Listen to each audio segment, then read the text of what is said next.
In April of the year 2026, Apple Inquest reached its historic 50th anniversary milestone. Over the past half-century of turbulent shifts in the technology industry, the rise and fall of tech giants has often followed a brutal cycle of boom and bust. Yet Apple has demonstrated an exceptionally rare ability to survive and thrive across multiple cycles. In the current macro environment where generative artificial intelligence is reshaping the global technology landscape, the market holds deeply divided views on Apple's competitiveness in the AI era. Some observers argue that Apple's absence from the foundational large model domain has relegated it to the role of a laggard in the new age. In contrast, in depth, industry analyses suggest that Apple is executing a meticulously planned yellow Oriole strategy, aiming to harvest the dividends of AI at the application and services layer. Today, we will conduct a deep dive into the evolution of Apple's core competencies across different historical phases. By comprehensively tracing the trajectory from the early Macintosh versus Windows epic rivalry to the sudden rise of the iPod and onward to the present era of deep hardware, software integration driven by Apple Silicon, we will extend the analysis to Apple's survival strategies in the AI era and the underlying logic of its capital market valuation. We will systematically address a central propagate, why Apple has stood firm amid persistent market skepticism, and we will examine whether this foundational business logic retains its irreplaceable resilience as AI reshapes the industrial ecosystem. Apple's core business logic has not remained static. It has undergone profound stage-specific evolution in response to changes in market conditions, technological barriers, and user demands. Understanding Apple's current strategic choices requires first tracing its path through the personal computer and mobile device eras. In the traditional narrative of the technology industry, the defeat of Apple's Macintosh against Microsoft's Windows in the 1990s is often attributed to its closed hardware, software integration model being inferior to Microsoft's open modular ecosystem. However, a deeper historical review reveals that Apple did not truly lose the personal computer market. Rather, it never gained control within the dominant market forces of that time. In the 1990s, approximately 75% of global personal computer sales were driven by enterprise customers. A defining characteristic of this period was the absence of widespread internet access. Family users primarily purchased personal computers to run the same software systems used at work, or to play games developed specifically for the personal computer platform. Enterprise information technology departments followed a risk-averse procurement logic encapsulated in the principle of no one ever got fired for buying IBM. This demand prompted IBM under time pressure to quickly assemble affordable computers using Intel's complex instruction set computing processors and Microsoft's disk operating system to arrive. In this market structure, the open modular model represented by Microsoft and Intel produced generic commodities that perfectly aligned with enterprise customer requirements. By comparison, Apple, the emphasis on product market fit, experienced a severe misalignment. The graphical user interface, superior design sensibility, and seamless experience from hardware-software integration that Macintosh prided itself on appeared irrelevant and invisible in the eyes of enterprise information technologies who were extremely focused on cost and standardized software libraries. Thus, Macintosh's marginalization at the time was not an inherent failure of the integration model, but rather a situation in which its core differentiated advantages lacked fertile ground for monetization within the specific target market of that historical period. This historical lesson profoundly influenced Apple's subsequent strategic choice. Technological leadership alone is insufficient to guarantee commercial success. It is essential to build irreplaceable ecosystem stickiness among the largest possible consumer base. If Apple's position in the personal computer era was constrained by market structure, then, entering the 21st century, Apple achieved a perfect crossing of the innovator's dilemma through the iPod. Clayton Christensen's theory of disruptive innovation points out that well-managed mature enterprises often fall victim to over-listening to existing customers' demands and continuously delivering performance overkill products, ultimately being overturned by providers of good enough but cheaper, low-end modular products.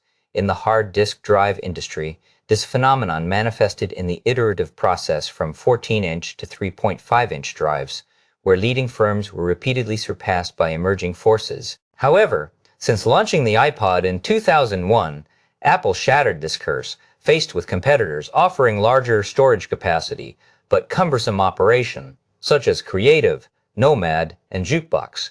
Apple chose to measure success solely by the dimension of superior user experience, rather than engaging in an arms race over hardware specifications. The iPod introduced an innovative click-wheel interaction, and more crucially, it paired with iTunes software on the personal computer or Macintosh side. By offloading complex music management, categorization, and storage functions to the more powerful computing capabilities of personal computers, the iPod achieved an extremely monistic experience on the portable device side. Even more remarkably, Apple demonstrated exceptional self-disruption capability. In 2004, Apple launched the iPod mini based on 1-inch micro hard drives, replacing portions of the standard iPod market with smaller capacity at a similar price point. Then, only 20 months after the iPod mini became its best-selling product. In 2005, Apple proactively discontinued it and introduced the flash memory-based iPod Nano. The strategy of voluntarily sacrificing short-term high-margin product lines to embrace new media such as flash memory completely blocked low-end modular competitors from eroding the market from below. It enabled Apple to maintain near monopoly status in the MP3 player market until it once again disrupted the entire industry with the iPhone. From a macro perspective, Apple's competitive advantages can be divided into three major generational evolutions. The core has always revolved around hardware-software integration, but the focus of differentiation has continuously shifted to address the technological dividends and commoditization pressures of different eras. Apple 1.0 era. Software took precedence over hardware from 1996 to the early 21st century. After Steve Jobs returned in 1996, Apple's hardware lagged significantly in performance due to the use of outdated PowerPC processors compared to Intel's x86 architecture. During this period, Apple elevated the software experience to the highest level through the launch of the Unix-based OS X operating system and the iLife software suite. The early success of the iMac, while aided by its cute industrial design, truly retained users through the stability and ease of use of the OS X system. In 2005, Jobs made a highly strategic decision to transition the entire Macintosh lineup to Intel chips. This move essentially commoditized the underlying hardware, aligning it with the personal computer industry's standardization. It eliminated hardware performance disadvantages and allowed Apple's burgeoning software differentiation advantages to manifest to the fullest extent. In this stage, consumers purchased Macintosh primarily for its exclusive software experience. Apple 2.0, the pinnacle of integration. From the early 21st century to the mid-2010s, this period, marked by the birth of the iPod and iPhone, represented the ultimate form of hardware-software integration. The early iPhone was not outstanding in hardware configuration. For example, it lacked third-generation network support and copy-paste functionality, but it created an unprecedented user experience through the introduction of a revolutionary multi-touch interface and by delegating complex underlying computational tasks to connected computers. With the launch of the App Store, the iPhone gradually evolved into an independent computing hub. Unlike traditional mobile phone manufacturers, such as BlackBerry, Research in Motion, Palm, or Nokia, the iPhone was from the outset a mature computer running the core of OS X. This first-mover advantage allowed Apple to accumulate a massive user base and developer ecosystem before modular systems like Android matured, establishing an unshakable moat. Apple 3.0 and EA. Hardware takes precedence over software from the mid-2010s to the present. With the rise of cloud computing, web applications, Electron frameworks, and cross-platform software as a service offerings, such as Figma, differentiation at the operating system software level, has been narrowing at an unprecedented speed. Windows has regained appeal among developers through the introduction of the Linux cyclical, while Android has also demonstrated strong competitiveness in the high-end market. When software no longer served as an absolute moat, Apple's breakthrough lay in chip-level vertical integration. Through massive investment in self-developed Apple Silicon, A-series smartphone chips, and M-series desktop chips, Apple shifted its differentiation focus back to the physical limits of hardware. Data shows that Apple Silicon achieved overwhelming advantages over traditional x86 chips and single-core performance and energy efficiency ratios.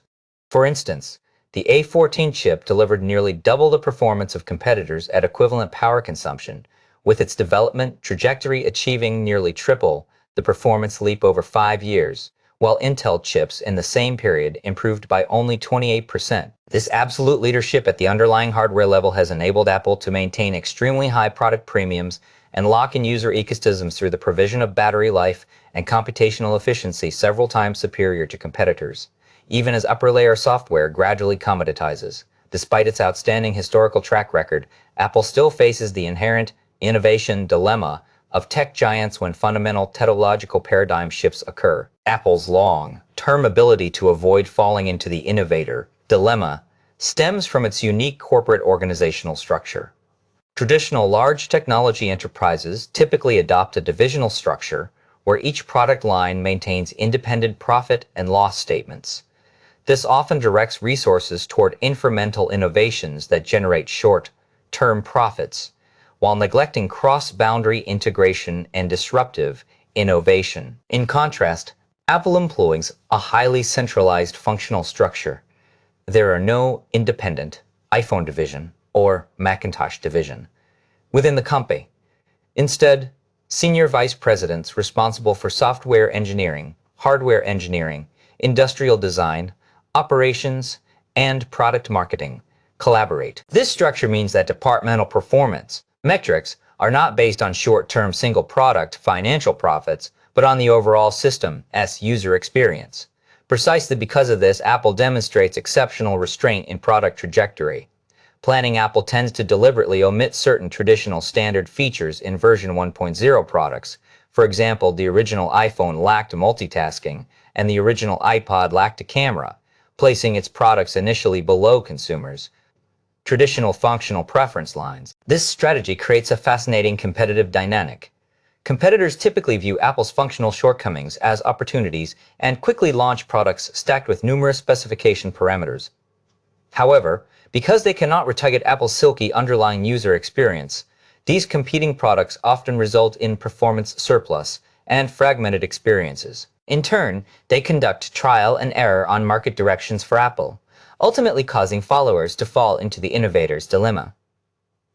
In the current year of 2026, Apple has further pushed its hardware dimension-reducing strike strategy to the extreme by launching the MacBook Neo with a starting price of only $599 United States dollars, $499 United States dollars for educational pricing. This device marks Apple's first comprehensive assault on the entry-level market, using the cost advantages of vertical integration since the Apple 3.0 era. The MacBook Neo is equipped with the A18 Pro chip, originally used in the iPhone 16 Pro series, directly targeting the entry-level market, long dominated by Chromebooks and low-end Windows personal computers. Although it makes compromises in ports, memory, fixed at 8 GB, and screen color gamut, its performance is sufficient to crush competitors at the same price point. Bank of America analysis indicates that the notebook computer market segment between $500 and $1,000 United States dollars has long been dominated by the Windows camp, where Apple currently holds less than 1% market share. The MacBook Neo is expected to unlock a new market space valued at $320 billion United States dollars in 2026. If Apple can capture 10% share in this budget market, it is projected to directly increase earnings per share by 3 cents. At a deeper commercial logic level, by acquiring customers through low-threshold hardware, Apple can integrate a vast number of new generation users, particularly in the education market, into its high-margin services ecosystem, and by seeking new performance growth poles amid a macro cycle of slowing hardware. At this point, we arrive at the key focus of this discussion: Apple's survival strategy in the artificial intelligence era and its yellow Oriole strategy. The explosion of generative artificial intelligence from 2024 to 2025 triggered a full-scale arms race among global technology giants. In this wave, Apple was widely labeled an AI laggard because it failed to promptly release a foundational large language model comparable to ChatGPT, and its stock performance lagged temporarily, rising only 9% in 2025, far behind the broader market. However, a deep analysis of Apple's layout in 2026 reveals that it has not been passively waiting, but is implementing a precise and highly disruptive yellow Oriole strategy. Apple's initial laggard in artificial intelligence was not a complete absence of technical capability, but rather a path dependency caused by its inherent corporate culture and strict privacy boundaries. Insiders revealed that Apple's artificial intelligence research team had the foundational capability to build advanced large models years earlier, but management refused aggressive public testing due to extreme concerns over user privacy leaks, device performance drain, and brand reputation risks. This caused Siri to remain stuck at a rule-based rudimentary stage, frequently stumbling in handling multi-turn conversations and complex logical reasoning. Although Apple launched Apple Intelligence in 2024 and demonstrated on-device capabilities for text rewriting, summarization, and image generation, its self-developed, approximately 150 billion parameter foundational model still could not compete in generalization intelligence with external frontier models possessing trillion parameters. Additionally, the internal trillion parameter cloud model Project Linwood, led by Craig Federighi, encountered bottlenecks. The internally codenamed Veritas test chatbot frequently experienced processing delays and accuracy issues, forcing Apple to postpone the full reconstruction plan for Siri until the end of 2026 or even later in the iOS 27 cycle. However, at the same time, the artificial intelligence revolution is advancing rapidly. The emergence of frontier models and the rise of companies like Anthropic have given the entire artificial intelligence industry a glimpse of rapid monetization potential, with the massive artificial intelligence market pie being pushed toward the tables of major technology giants. Faced with all this, it is impossible for Apple to remain indifferent. The mantis stalks the cicada, unaware of the Oriole behind. What Apple is doing is the commoditization of large models and aggregate dividends. Under the dual pressures of internal research setbacks and intensifying external competition, Apple has chosen a path that outsiders view as compromise, but which actually possesses profound strategic depth, fully embracing top-tier external models. In early 2026, Apple reached a historic multi-year cooperation agreement with Alphabet. Google's parent company, Apple, will pay approximately $10 billion United States dollars annually in licensing fees to integrate a signed version of the 1.2 trillion parameter Gemini model deeply into the upcoming iOS 27 and the new generation Siri. At the same time, Apple maintains an open attitude, allowing users to select Anthropic's Claude or OpenAI's ChatGPT as the default reasoning engine at the system level. The core logic of this strategy can be explained by agoric theory. In the current artificial intelligence industry chain, superscale cloud vendors such as Microsoft, Google, Meta, and Amazon play the role of the mantis.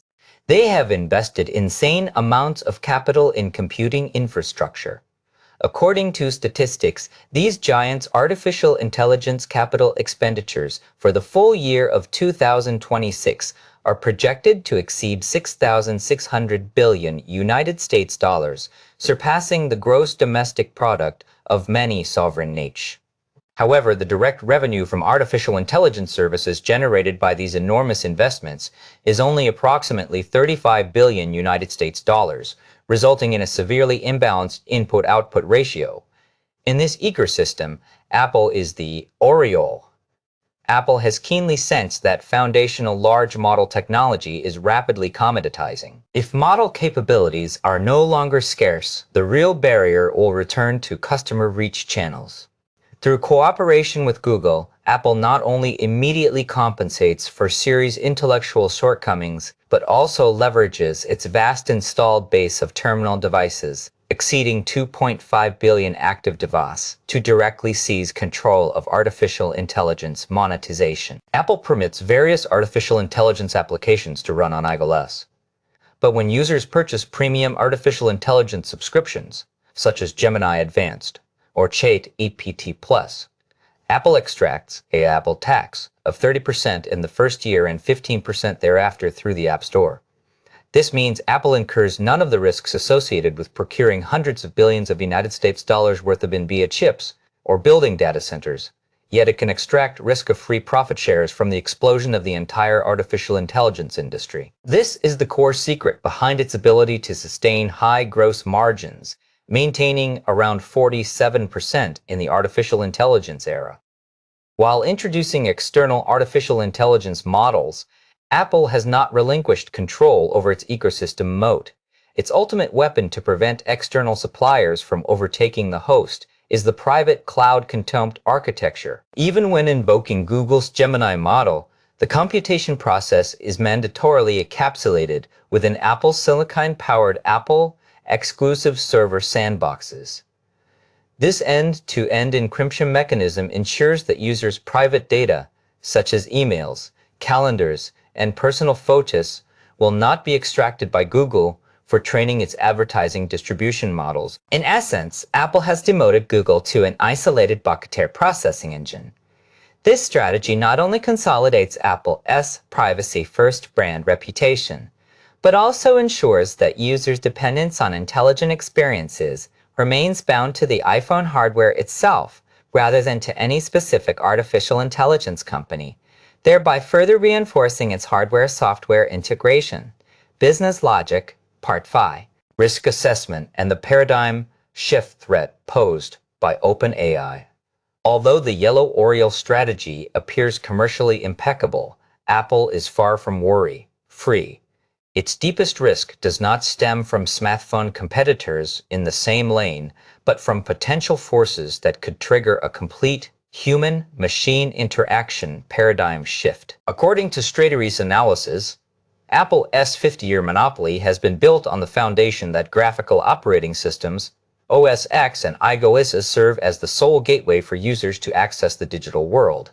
However, the ultimate goal of artificial intelligence evolution is agentic AI, AI capable of directly understanding users' vague intentions, autonomously calling resources across applications in the background, and completing tasks. If artificial intelligence technology becomes powerful enough to interact with users entirely through natural language, voice, or even thought, traditional grid-like app interfaces and even screens themselves will lose meaning. In such a case, the operating system would be bypassed, and the artificial intelligence assistant itself would become the new operating system. Once this paradigm shift occurs, Apple's application distribution hegemony built on the App Store would instantly collapse. OpenAI has clearly recognized the opportunity to transcend operating systems. To escape its passive position as a mere software supplier, OpenAI is probing from the software layer toward the hardware layer, attempting to recognize Apple's hardware-software integration path to capture higher profits. Currently, OpenAI has recruited former Apple Chief Design Officer Jony Ive along with Senior Vice President Tang Tan, who was responsible for iPhone hardware design, to develop a brand new AI-native terminal device. Moreover, OpenAI has poached dozens of core engineers from Apple who participated in the development of the iPad, Apple Watch, and Vision Pro, and has even begun laying out supply chain capacity in China. In response, Apple's management has demonstrated unprecedented crisis awareness. The company has urgently issued non-recurring exceptional bonuses amounting to hundreds of thousands of United States dollars to the iPhone product design team to stem the outflow of core hardware talent to artificial intelligence parties. This talent war indicates that Apple clearly recognizes that in the next decade, whoever defines the ultimate physical form of the artificial intelligence era will control the entry ticket to the digital world. After gaining a profound understanding of Apple's industrial strategy, we must address the transaction-oriented question of greatest concern to the mart, facing the volatile macro environment of 2026. Can Apple's stock price achieve a decisive reversal in the capital markets and become the Google of 2026? To evaluate Apple's potential, it is necessary to review Alphabet, Google's market performance between 2024 and 2025. In early 2024, Google was viewed as a disruptee whose search business was on the verge of collapse due to the explosion of Chat GPT with extremely pessimistic market sentiment. However, as Google decisively launched the Gemini series of large models and deeply integrated them into Google Workspace, cloud services, and even the Android ecosystem, the market regained confidence in its defensive capabilities. In 2025, Alphabet's stock price achieved a stunning surge of nearly 60%, with its market capitalization breaking through $4 trillion United States dollars, successfully completing a valuation repair from laggard to leader. At present, first quarter of 2026, Apple finds itself in an emotional trough highly similar to Google's position in 2024 due to its seemingly conservative artificial intelligence strategy. Apple's stock return for the full year of 2025 was only 9%, significantly underperforming the Standard & Poor's 500 index, 17.7%. However, a deep examination of financial statements and operational data reveals that Apple's underlying asset quality continues to exert strong magnetic attraction on market capital. In early 2026, a major style shift occurred in the capital markets. Oil price surges triggered by dueling conflicts in the Middle East reigned inflation concerns, while the hundreds of billions scale artificial intelligence capital expenditures by giants such as Microsoft and Meta sparked collective panic on Wall Street over bottomless pits of artificial intelligence investment. Against this backdrop, the Magnificent Seven technology stocks suffered a violent sell-off wave. Yet, it is precisely in this risk-averse sentiment that Apple has demonstrated exceptional resilience against declines. Let us examine key metric comparisons between Apple Inc. and Alphabet, Google's parent company. Return on equity for Apple stands at 162.3%, compared to 35.7% for Google, presenting an overwhelming advantage in capital efficiency for Apple with an extremely lean capital structure. Next, free cash flow margin for Apple is 28.3% versus 18.2% for Google. In conditions of macro uncertainty, Apple's cash generation capability provides a solid foundation for stock buybacks and dividends.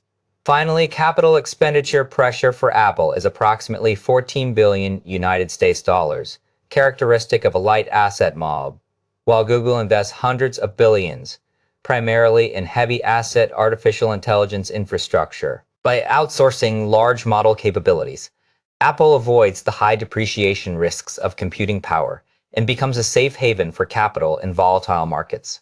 From the above information, we observe that Apple's decision not to directly participate in the large model infrastructure arms race grants it abundant cash flow for sustained stock repurchases. In the eyes of Wall Street, Apple's robust cash flow and massive user base position it as the optimal defensive asset against macro volatility and artificial intelligence infrastructure bubbles.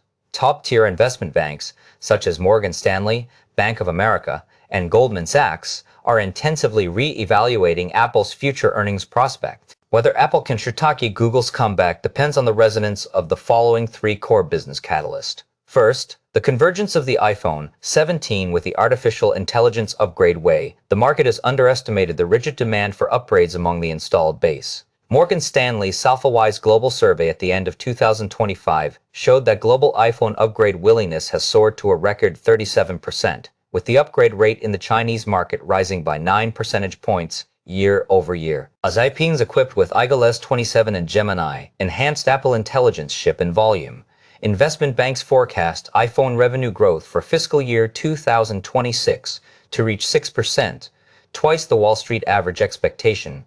Second, the dimension-reducing harvest by MacBook Neo A in the low-end market.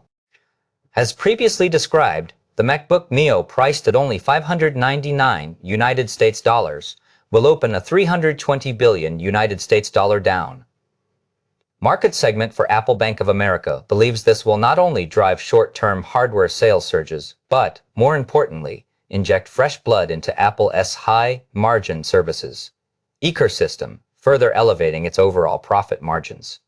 Third, the ultimate killer feature of the foldable iPhone surveys indicate that as many as 27% of global iPhone users show extremely high interest in foldable screens.